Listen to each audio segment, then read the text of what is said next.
Greetings, everyone.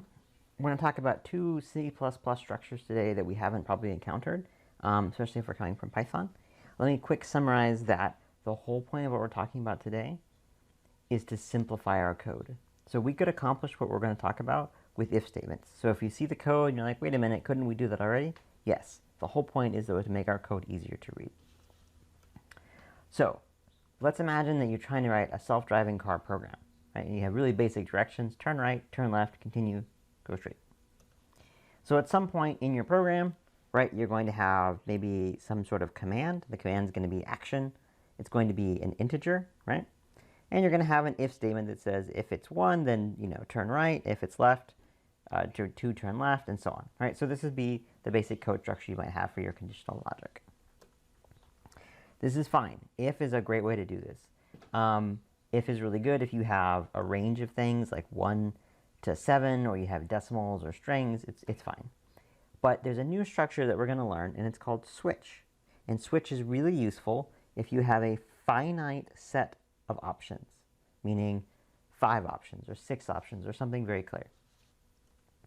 So the way that we build a switch looks like this. Okay? Switch, case, break, and so on.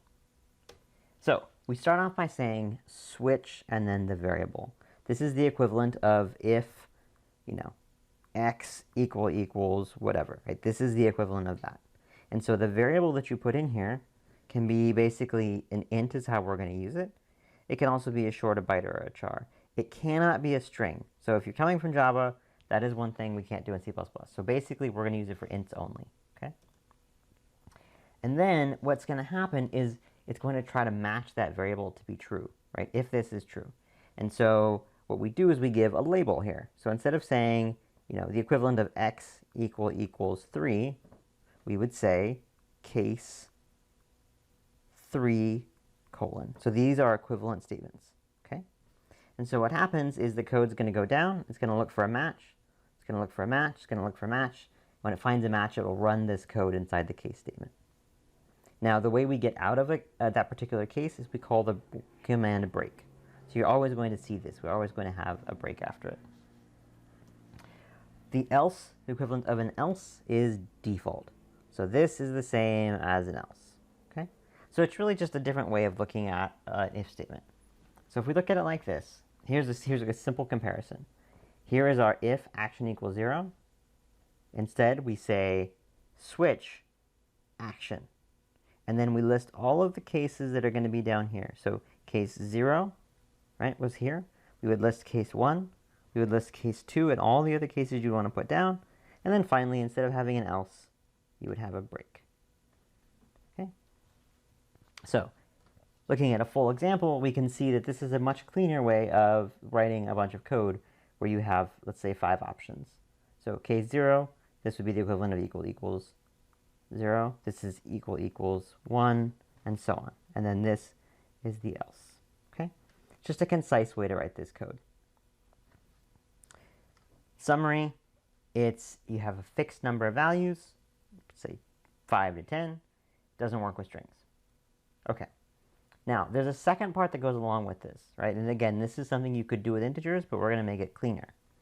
So notice that we have to remember that 2 is equal to continue, right? We need to keep track of that in our mind with a comment, and that's fine, but we can actually make it a little bit easier.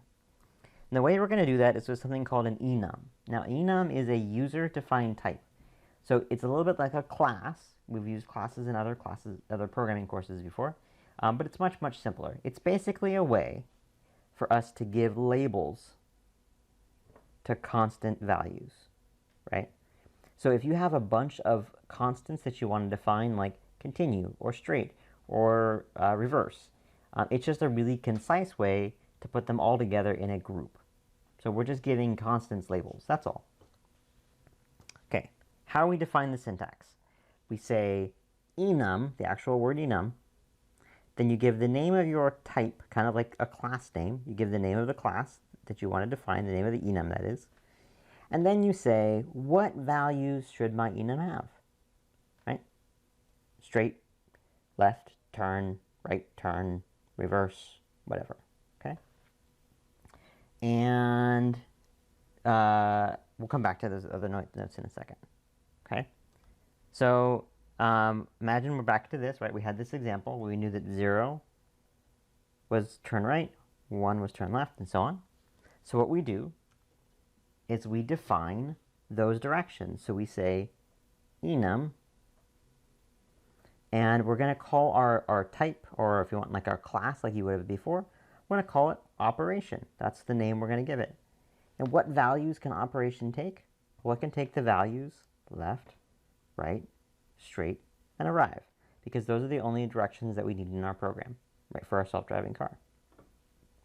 Now, it just so happens that C++ gives each one of these a value. It gives it 0, 1, 2, and 3, because that's where it starts. It starts at 0. We don't need to worry so much about that, but just realize that they do get a number internally. Okay? So at this point, you might be thinking, well, this is a lot of extra work.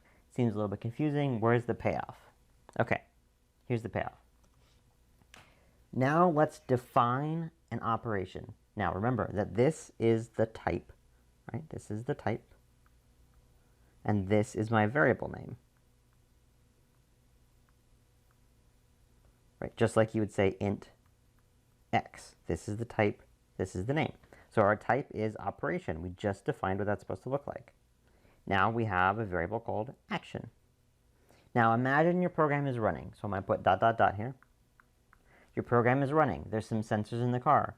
The car figures out that it's supposed to go straight or turn left or turn right. Okay? So somehow you have some logic in your program that determines the correct next action should be straight based on some sensors. Okay? Again, that's not the point of this exercise. We're just figuring out that value comes from somewhere. Now we can put this in our switch statement, and this is what brings it all together.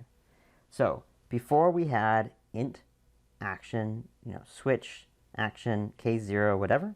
Now we use our operation value, the one that we just made, and we can say switch action, but instead of having to worry about 0 or 1 or 2, we simply give the constant labels we defined: right, left, straight, ahead. Right? And looking at that as a full example, we get the code that looks like this. So now we define globally our operation here. Okay? We define this. And then when we look at our code, now it's become much more self-explanatory and easier to read. Right? So you can look at this and go, okay, there's an operation, and I'm gonna perform some sort of test, some conditional test, and if it's right, I'm gonna take that action. If it's left, I'm gonna take that action, and so on. So again, all I wanted to show you was introduce you to the idea of enum, the idea of switch, and realize that there are ways of making our code much easier to read. So that way when we talk about the idea of different states in our program, it'll be much simpler for us to look at code and understand what's happening.